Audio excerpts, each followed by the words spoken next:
Hello, everyone. Welcome back to the Tears of Fire podcast, a podcast where I go over The Last Dragon Chronicles by Chris DeLacy. I haven't read these books in well over a decade and a half, couldn't find anything on it, whether it was podcasts, videos, or audiobooks, so I decided to create one myself and share the story with everyone. Again, thank you for joining. I hope you all had a safe flight in and hit no turbulence. With that, let's get to the show.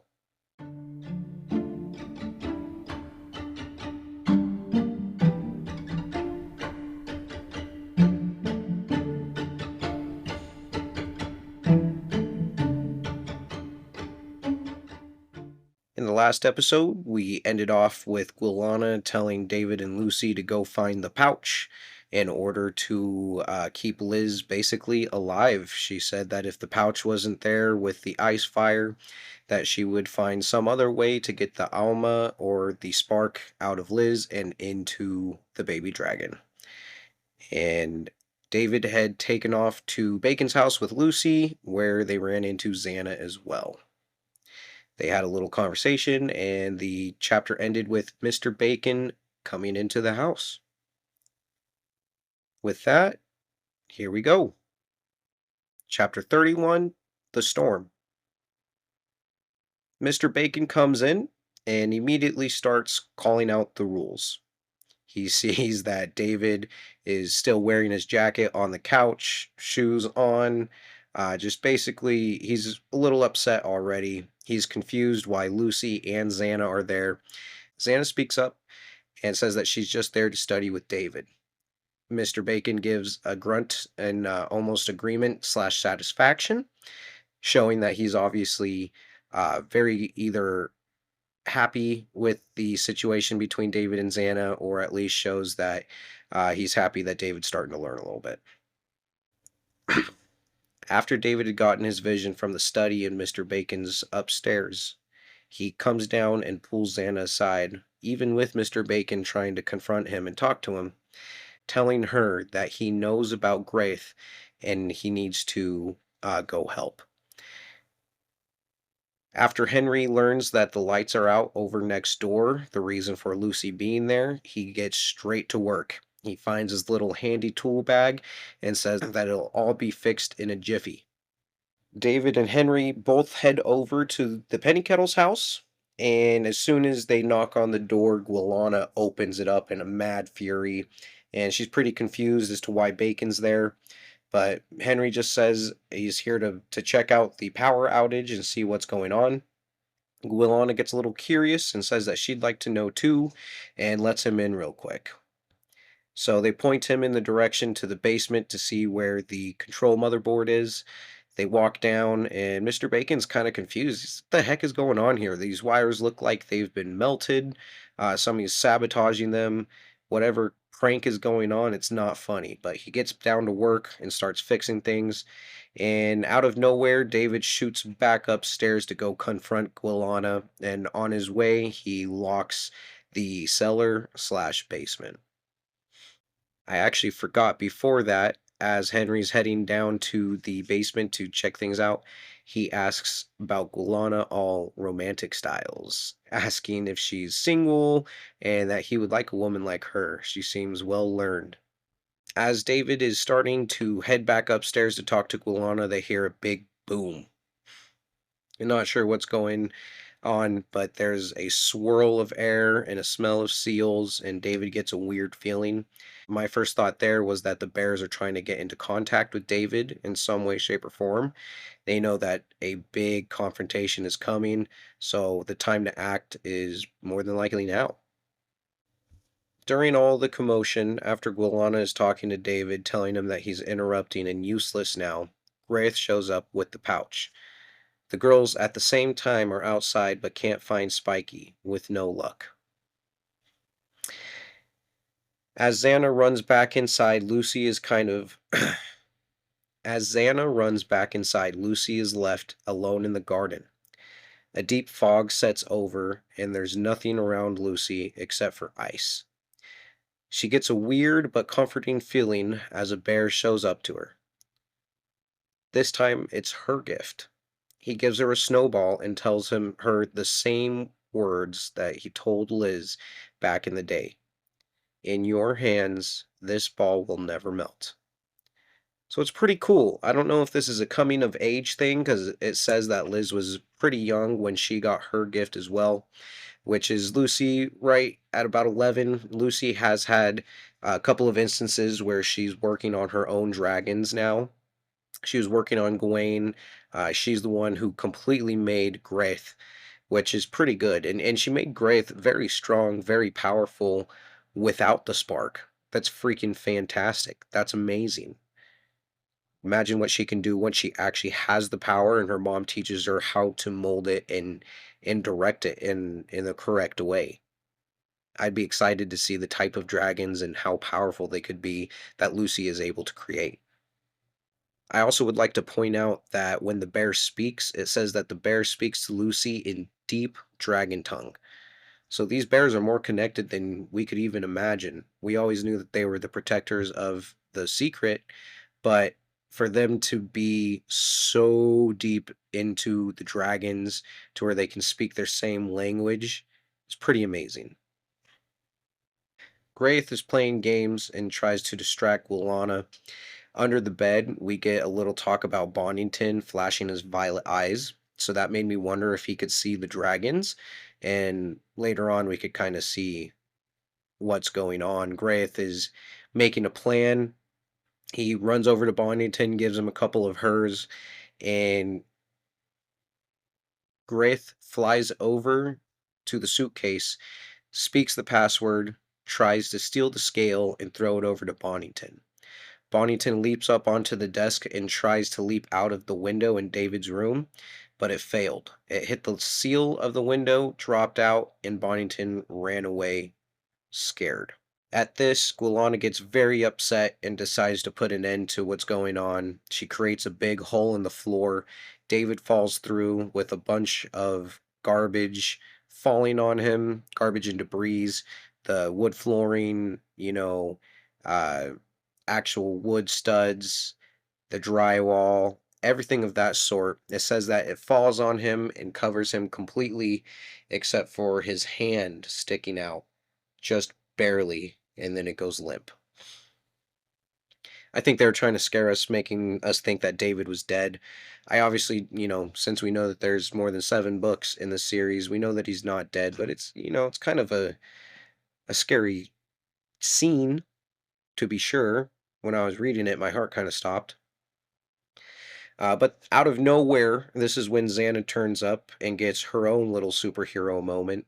She's got a good little one liner, basically telling Gwilanna that her time's up and she needs to stop.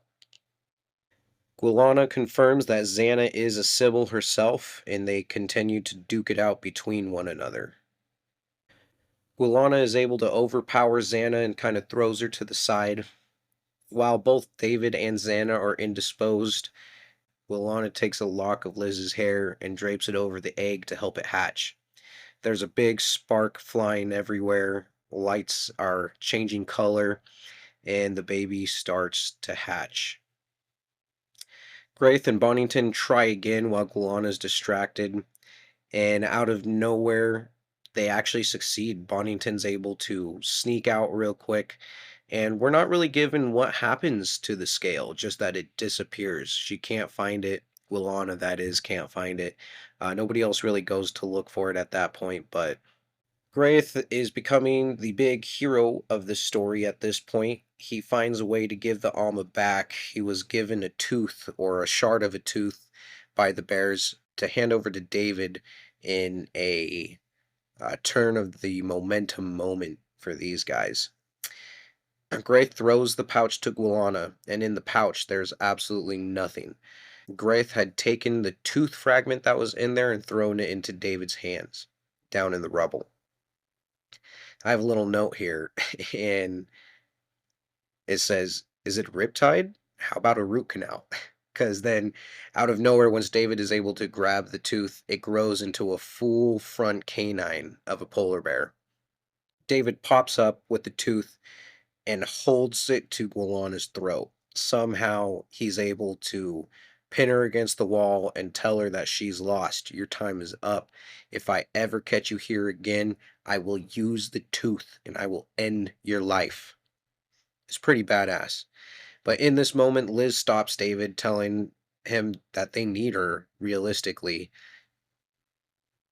This makes me question, does it really take a Sybil to help with the birth of a descendant? Because it really just seems like Liz can make these things sentient and live herself. She just needs somebody else to quicken it.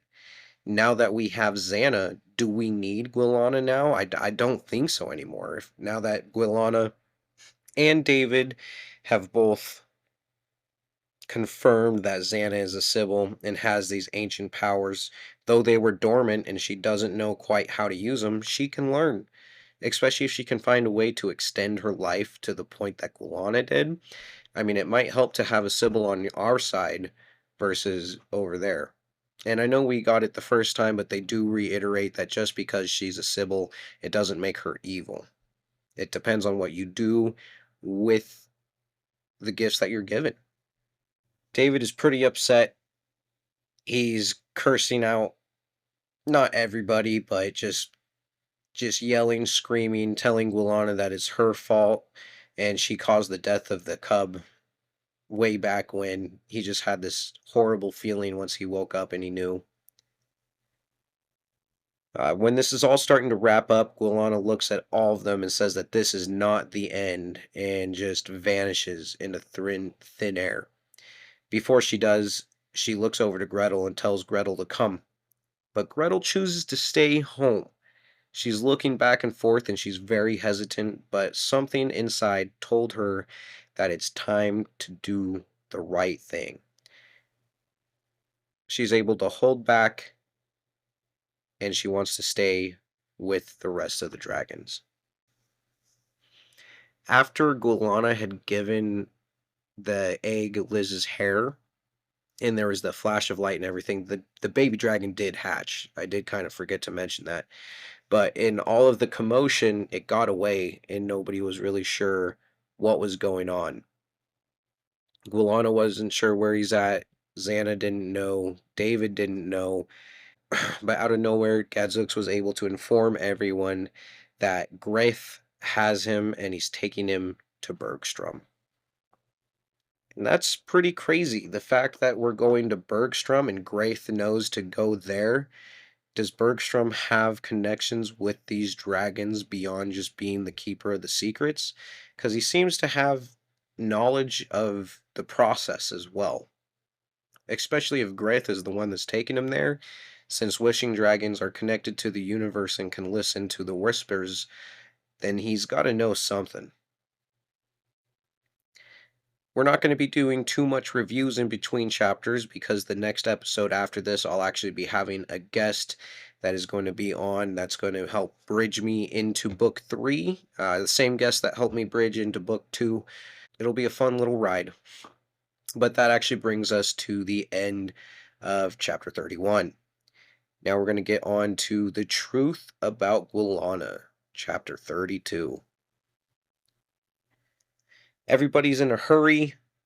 Liz and Lucy say that they'll handle Mr. Bacon, and David and Zanna need to get over to Bergstrom as soon as possible. Zanna offers to drive, and as they're heading out the door, she's actually stopped by Gretel. Gretel chooses her. Everybody in the household is very surprised that Zanna is able to see these dragons, and Zanna attributes that to her fight with Gwilanna and maybe some of the magic that had been used. But she is fully able to see these dragons moving. She can hear them. I'm not quite sure on if she can understand them quite yet since she doesn't speak dragon tongue, but she's able to interact, see them, hear them, and do pretty much everything, which is pretty awesome. I think that there's got to be some connection as to why Gretel wanted to choose her. Once Gretel did, Lucy actually looked over at Liz and said that Zanna is a Sybil too, and it might not be quite such a good thing if she has a potions dragon. And that's in the same conversation that Liz was saying Not all Sybils are bad. Just because she is one and she has powers doesn't mean that Xana's going to do anything. She accepts responsibility and says that she will always work to be worthy of Gretel. Out of nowhere, the lights come on. Mr. Bacon had been hard at work this whole time. Makes me wonder what he'd been hearing throughout everything, because I know there had to have been shouting and banging and screaming. Maybe like how in Percy Jackson, there's the mist that just kind of helps mortals see things that they could understand and wrap their brain around versus seeing like a centaur or a hydra or something like that. Maybe there's some magic going on here too. Maybe Gwilanna just kind of set them in their own little bubble. There wasn't any mention of that, but I would think there is something going on since David doesn't really mention, or not since David, since Bacon doesn't really mention anything crazy. David and Zanna pull up to the school commons area. It's dark and it's snowy still, so Xana's pointing her headlights directly into the doors, and they can see next to one of the doors there's a vine going up, and they see a little figure clinging to it. It's Graith. Graith is there. There's no baby dragon though. He's just kind of chilling, hanging out, and waiting. David runs up, grabs him, starts talking to him, and then from around the corner of the building, not from inside, comes Mr. Bergstrom holding the baby dragon. Xana starts to freak out and she runs over. Bergstrom hands the baby directly over to Xana without any hesitation or any harm or ill will whatsoever.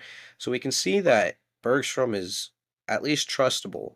The dragon doesn't have any sense of being scared or uncomfortable. It's just chilling. They walk inside as Bergstrom invites them in and says that they need to talk. As they're sitting down with Bergstrom and David going back and forth, Xana names the baby Grockle. And David asks why Grockle. And throughout the book, instead of roaring or anything, this baby dragon had kind of been saying Grockle. And so Xana said, just made sense. That's his name. But she does ask why he's making that sound. Bergstrom says he's looking for his fire. He gets a very distant look in his eye before moving on, and he looks directly at the dragon. He says that dragons can't get fire without it being called upon from Mother Earth. Liz has the gift, but Gwilanna doesn't. So because of this, the dragon was born without any fire. Bergstrom goes on to explain that Gwilanna's plan was to scare the bears for the fire tier. She wanted to raise this dragon as a pet, and even though it didn't have fire, use it as a threat to the bears for the secret, and then possibly be able to give it fire afterwards. Bergstrom then goes on to recount the story of the Council of 12 Dragons as well. I want to know how the heck they know that, man, because that was before the Bears' time. The Bears were only coming in to protect the secret of the last fire tier. So I'm guessing that this Council of Twelves had to have taken place at least a minimum of 20 years. And we know that Bergstrom isn't even one of the old bears. He's not one of the ancient ones. So how does Bergstrom know about the Council of 12? Not quite sure. Bergstrom goes on to say that Gwilanna was of the old world order and wanted it to stay that way. The reason why she was barred from her old group and almost put to death was because she believed that dragons should rule over men. Which, I mean, makes sense. If these dragons are so intelligent and as powerful as they're talking about, it seems that they're almost regal in a way that they take care of the earth. So if we had just listened to them, we might have been able to make a better world for ourselves, per se. David is confused and he's asking what happened to Guinevere. Before answering, Bergstrom kind of looks around. He grabs his talisman, shakes it a little bit, and puts a bubble around Grith, Zanna, and Grockle that kind of suspends them in their own time slash reality, is what I got out of it. So that Bergstrom said that they could speak in private. And even though they were separated, he wanted to go outside because it was a little warm. Before walking out, Graith notices them and tries to fly over, but Bergstrom stops him and says, "Your job is done, buddy." Which means he did a good one, man. If he succeeded, task is over. Go pat yourself on the back, have some good ice cream. You deserve that, man. But that brings us to the end of chapter 32. Moving on to 33, the fire that melts no ice. David asks what's going to happen to Grockle. Bergstrom says not to worry and continues on his way. David gets a little hesitant and is not sure if he's wanting to follow him, but Bergstrom says that Zanna is safe, and they continue to walk. They keep on walking and keep on walking, and at the same time, there's some magic going on because it says that a deep fog is starting to set over all of the snow, turning it to ice, just that first little thin layer, so that every time they're walking, it's a crisp little crunch. And my first thought was, David can't see anything at this point. Are they walking to the Arctic somehow? Is there a reason why Bergstrom is doing this? What are we going to see? But Bergstrom continues to talk, and he says that the scale is currently on its way to Gwaine. Once he's complete, he can finally be at peace and turn to clay again, which is interesting because I remember when Gwilanna was telling the story, she said that because his fire tier didn't return to the earth, he was stuck in a limbo state in stone, not because he wasn't complete body wise, which is kind of sad. If Gwilanna was using the story just to benefit and she knew what really was causing Gwaine to be stuck, that's fucked, dude. That's fucked. David is asking more and more questions. He wants to know the secret. What happened to the tear? What happened to Guinevere? And Bergstrom's not really saying anything. He's just walking and kind of looking at David and says that he needs to show them something. Eventually, Bergstrom comes to a stop and he tells David that they're here to see the Council of Bears. There's 9 ginormous polar bears, all on ice pillars in a half moon crescent. David could recognize 2 of them. The one on the right is Laurel, the storyteller. The one on the left is Ragnar, battle tested and scarred. The one in the middle of the entire group was the Nanukapik. I forget how to say it, but the shaman that is able to turn into a bear and is labeled as the greatest bear. David sees these guys and offers the tooth back. Ragnar just lifts his head at Bergstrom and then tips it to David. Bergstrom then explains that the tooth is a gift and a curse. It's a gift to help you along in your journeys and keep you safe, but it's a curse in the way that if you divulge any of these secrets that we're about to tell you, the wrath of Ragnar will come. Which is such a good fail-safe, man. Like, thank God we're getting the story so that us, the readers, know what's going on. And David's going to get to know too, but from the sounds of it, he's not even going to be able to tell Lucy and Liz anything since they don't know what's going on, and these bears are willing, and these bears are willing to share the secret with just David.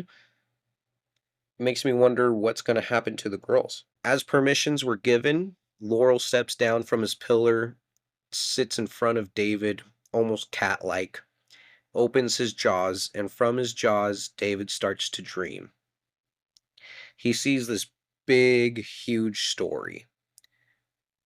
First, he sees Guinevere catching the fire tear, and then, since she couldn't hold on to it and it was too powerful, she dropped it. But it fell into a bone. Somehow the bone was able, I'm guessing was hollow shaped, it said, because it caught it like a bowl almost, and it wasn't going back into the earth. So Guinevere was able to hold on to this and start flying down the mountain. Since the fire tier didn't get accepted into the earth, everything starts shaking. The island's starting to sink back into the ocean. A huge tidal wave starts. There's a huge earthquake. And so they're trying to get onto the bridge that is actually just a land bridge. And it sounds like a couple of close islands to each other. But she gets stopped. She sees that Gwilanna is on the other side holding this child. And Gwilanna tells her that she has a deal, the child for the tier. They cannot be broken. What neither Gwilanna or Guinevere noticed behind them was a big old bear coming. And out of nowhere, the bear comes and paws the crap out of Gwilanna, sends her just deep into the ocean. I kind of picture like a cartoony little her skipping across the water a couple times before finally settling. I don't know. It was just funny in my picture. But Laurel goes on to explain that this is Thorin, the first bear. He was also brown. Guinevere had saved him a long time ago when he had stepped on something and his paw was hurt, kind of like the lion and the thorn situation, right? He becomes friends with the mouse because the mouse was able to get it out. Same thing here. The bear came to protect Guinevere because he knew that she was in danger. And during this whole tidal wave section, the child was still standing on the shore.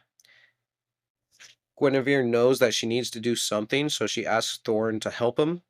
And Thorin says that he can only take one at a time. So he grabs the child first, takes her to safety, and is coming back for Guinevere. As they get closer to the other side, where they had already taken the child, they find Gwilanna there, back, sopping wet, but holding the child in a menacing way. And she magically sends Thorin and Gwilanna, or she magically sends Thorin and Guinevere out into the middle of the ocean. It says that Thorin spends days and days swimming in this water.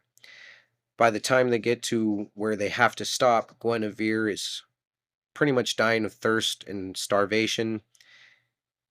Thorin is telling her that he can't swim anymore and he's having a hard time keeping his own head above the water. But out of nowhere, an apparition comes and shows herself to Guinevere. She says that I'm Gaia, child. You've done well. You've done your part. Let it be over. Let the tear return to me. There was a little bit of not necessarily hesitance, but Guinevere was so cold from the water and was so tired that she could barely move. So Thorin dips his shoulder in, gets her a little bit more wet, which seems to wake her up, and then she just pours the tear back into the water. In an instant, the water goes from simply a vast ocean to shelves upon shelves upon shelves of ice. The Arctic had been created, and at the center of it was the Tooth of Ragnar, Gawain's final resting place. During this whole transition, Thorin also becomes part of the change. His coat goes from a brown to a complete white, one shade darker than ice. The first polar bear, which is amazing. This guy must be absolutely a legend. I mean, he obviously is since he's part of this thing. After the story is done, David is just bewildered. He's talking to Bergstrom. He says, this whole thing, all of it, it's all the fire. Bergstrom sets a piece on fire, and David is just overwhelmed. It's got to be almost a spiritual experience at this point. But he starts crying. He's asking, what's required of me? Bergstrom goes on to say that he pretty much needs David's help to preserve the Arctic. The only way to save the dragons is to save the bears as well, since since they're hiding the truth. And he tells David to write. People can connect with a great story and they'll resonate, or the message will resonate harder if it's a good one. Bergstrom pretty much tells him that this is the end and that he needs to go because Zanna needs him. David's a little weirded out. Bergstrom dips out of sight. All the bears are gone, and David is back in the commons area of the college. He starts walking back, and Zanna is coming out just crying. She is just, I would say, hysterical almost.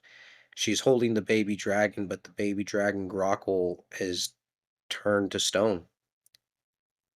David puts together that this is what happens to dragons who were born without fire. They get home. Xana and Lucy start crying and crying together. He says that there's enough tears to fill an entire fountain. Gretel is pretty messed up as well. She's trying everything in her power, every flower that she has, every potion that she can create, every mixture of the aroma, but unfortunately, just nothing is working. She got close to shedding her own fire tear as well, but Graith was there, fortunately, to keep her alive and to keep her sane. David is having a hard time coping with everything going on. He remembers what Bergstrom told him to go into Henry's study and find a book. Think of the bears that will point him in the direction of a book that will help him start a story. David goes up there and finds one book with the name Lono on it. And when he opens it up, it's pretty much the story that he had told the lady at his publishing service, that it was a mother bear talking to her cub. There was another one kind of off screen a little bit. And in the picture, it says that the mountain was the Tooth of Ragnar. So this is all pretty freaking awesome. But that ends us on chapter 33. So now we're going to get on to chapter 34. Cleaning up. The energy in the house is described as being very somber over the next couple of days. But in my notes here, I have Bacon is a man. Even though he has no responsibility or obligation towards the penny kettles whatsoever, I think he just knows that since it's a single mom with a young child girl, he needs to take care of them in any way, shape, or form. And during the next couple of weeks, he's the Candyman King. He helps them completely redo the floors, completely redo the walls. He gets supplies and all the tools to help them reseal the windows and do everything that it takes, including the paint, the caulking, literally everything. Doesn't ask for a penny in return. This man is a godsend. You could only hope for somebody that is willing to drop everything for you in an instant and be there for your needs. He might be rough around the edges and kind of a dick, but this guy has the heart of a bear. Xana comes over and starts helping with the repairs at the house, but David is starting to act a little weird, and she freaks out on David too, saying that it's not her fault that she's a Sybil. David always looked at her a little funky just because of the way that she dressed, and now that she is a witch, he's looking at her even worse now. She storms off, and Lucy comes in to kind of rub it in a little bit, saying, "Hey, what's going on? What'd you do? What'd you say?" David pretty much tells her to mind her own business and it doesn't matter. Lucy just kind of shrugs it off and tells David that Liz wants to speak with him, and it's about Grace. My first thought was like, dang, dude, you done fucked up. But like, I also understand his decision to do this because he was trying to fool Gwilanna into thinking that he was on her side. So I can see Liz understanding, but maybe not Grace. You know what I mean? Like Grace did have her ears completely broken, and those were her tools. That's what made her special. She was a listening dragon. So if you take away their weapons or their instruments or their tools, people are gonna have certain feelings about that. Which makes sense. I'd be nervous to talk about it too if it was me. But David gets in there and it's a little awkward at first. Liz lets him know that she actually understands. So I was right. I do write these notes as I'm reading. So if I finish one sentence and a thought pops into my head, I'll just write that thought down. And then half the time my question or my thought is answered or brought up in the very next sentence or in the very next page. So just so you guys know, that's how I do it. But David goes on to explain that he's actually not entirely sure why he did it. He thought that it was to help Gwilanna think that he was on her side, but that he's also not sure if he did it because he was also a little upset with Sophie, which, dang, dude, like, you've had two other women now at this point that seem to be interested in you and would be all over you if you just broke up with Sophie. I mean, like, yeah, it's gonna hurt for a little bit. I think it'll hurt David more than it hurts Sophie because she's out having the time of her life working on an awesome career. But David could be fine just by talking to Zanna. There's nothing wrong with it. Liz does say that Grace is going to need a little bit of time to heal and to trust him again, even though she knows and pretty much understands why he did it. Liz goes on to say that when she was given the tear by Bergstrom, she actually didn't see a man. It was a bear that came to see her, and that when they talked to her, the bear had told her that there will become a time that she will give this Alma to the person who they need to help them. So, seems like David was destined for this type of greatness already. After this talk is finished, though, Xana comes back and she feels extremely guilty. She offers to help even more, and she comes back with more of her own supplies. She's got some paint, a couple rollers, and things, and she's very somber. She just asks for David to forgive her. David takes a second, kind of cuddles her a little bit, pulls her chin up, and then plops a big fat freaking smooch on her. So good move on David. That was probably the right one to let Xana know that she's at least cared for and thought about.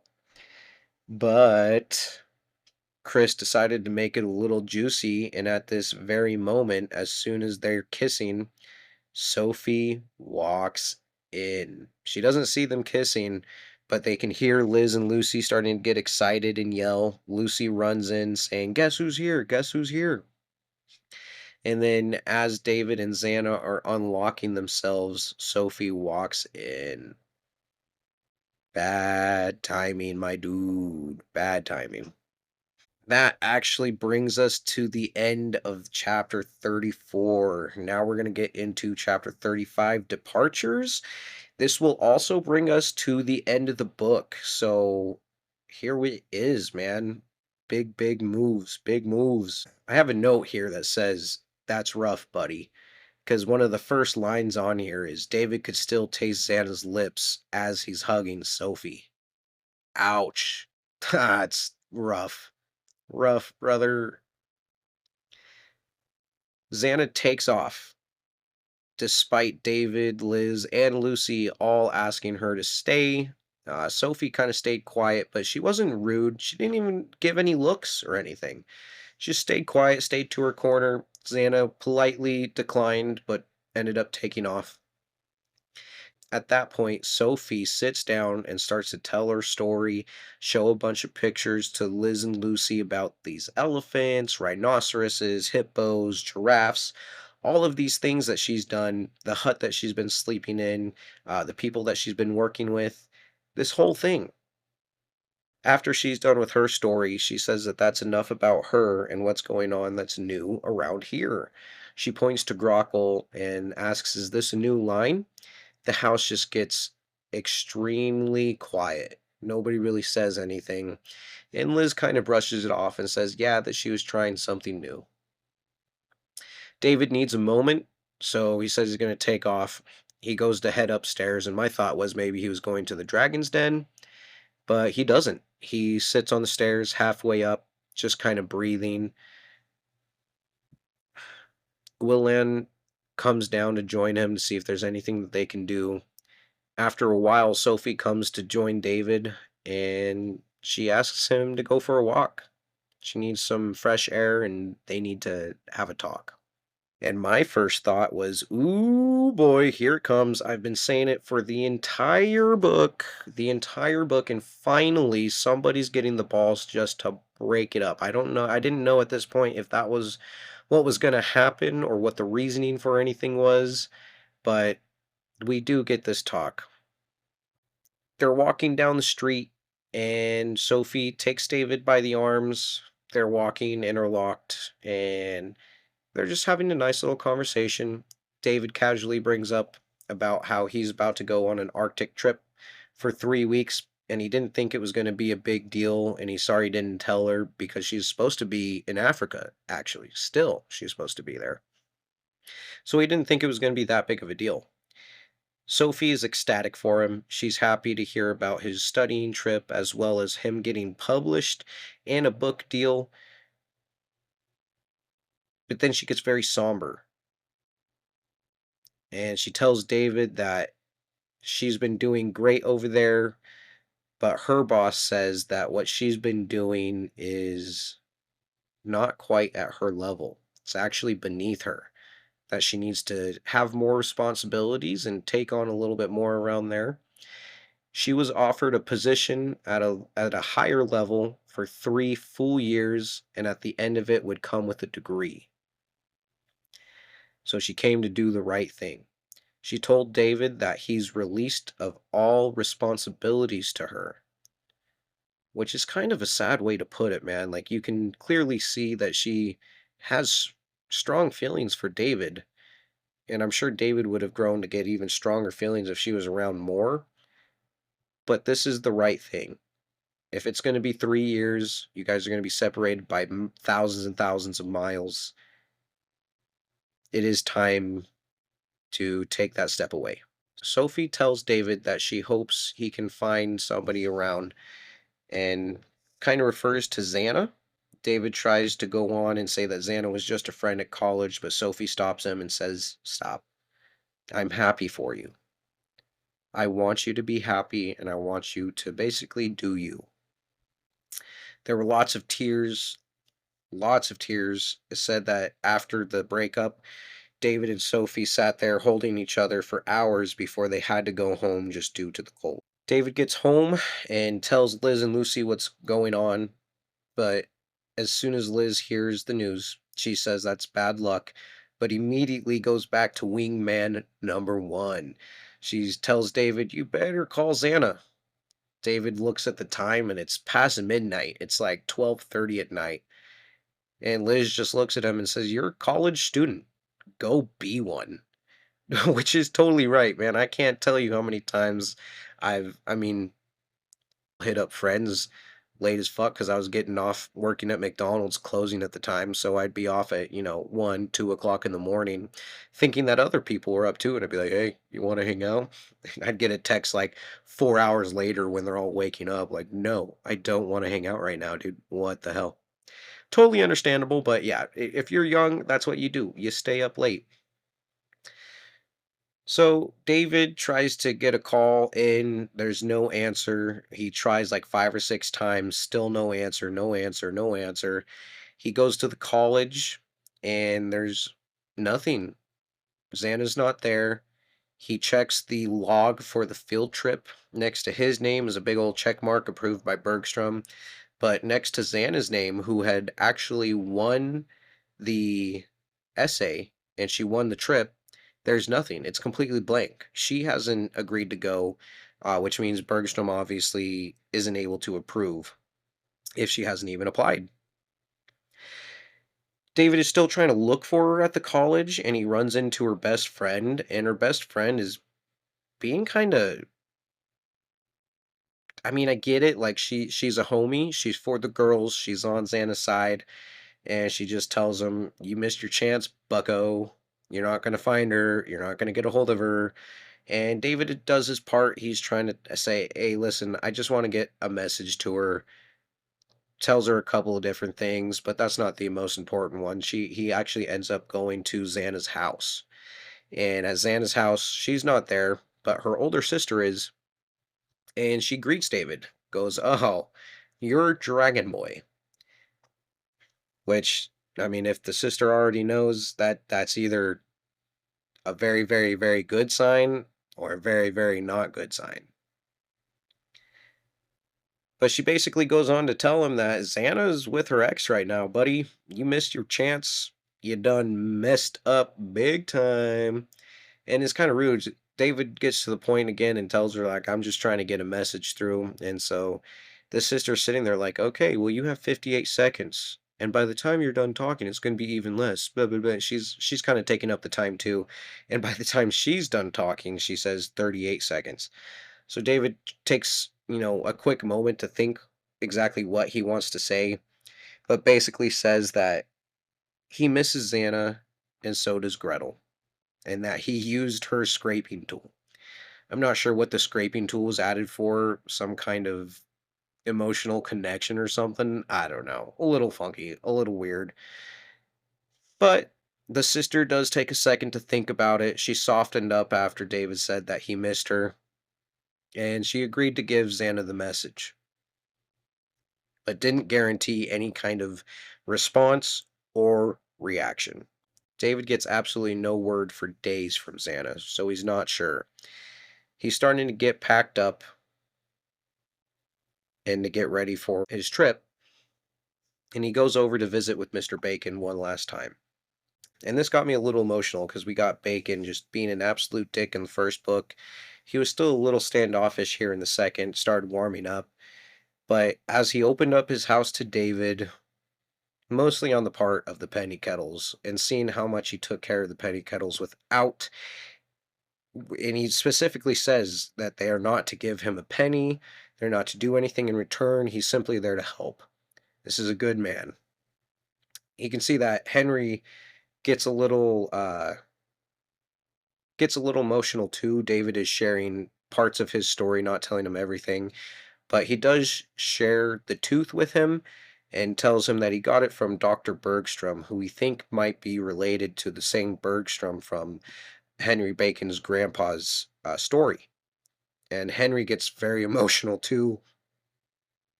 And out of nowhere, Bacon says, "You forgot about Rule 41." And at this point, David had memorized all of the rules and he knew that there weren't 41, there were only 40. But Bacon takes a second and he says, Rule 41, take care of yourself. You can see that Bacon is starting to look at this kid as a child of his own. And that's a really good send off from somebody who lets you into the house and is very, not on your side to begin with. They had a crazy couple stories, but man, like, hell yeah, Bacon. You're a homie, dude. David has going away presents, so before he starts packing up the taxi, he lays the first page of the story on Lucy. She asks for him to read it out loud, and I'm not going to read it because it's like 3 or 4 pages in the actual book. It's pretty long. But David goes on to read the story about Lono, the adult bear, and her cub, Savina. There's also a brother that was mentioned, but he wasn't in the scene yet. He was supposed to be off to the side. The mom, Lono, is talking to Savina about about Ragnar and her ancestry. Comes that this bear is actually from the same line, and she's got some mystical powers, but she's not quite sure how to use them yet. And that's kind of where we're left with the start of David's story. As the story is finishing, the taxi pulls up. It's a very nice black car, which should have tipped me off to begin with. But it says that when the trunk is popped open, there's already a suitcase inside that is has a little name on there that is Susanna Martindale, which is Zanna. We know that. And Zanna kind of steps out. She's normal in her appearance, no crazy goth anything, no crazy earrings, no makeup, no rings around her, no dark clothing, just jeans and a t-shirt.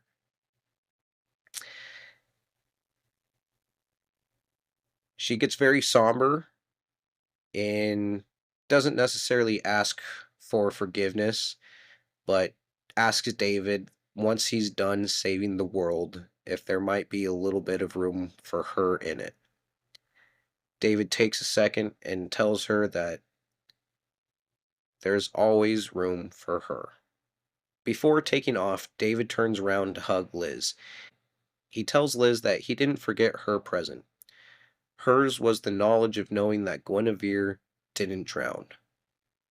He didn't tell her exactly what happened, but Liz could feel that David knew, and she was so thankful. She squeezed him even harder, told him to take care of himself as well, and thank you.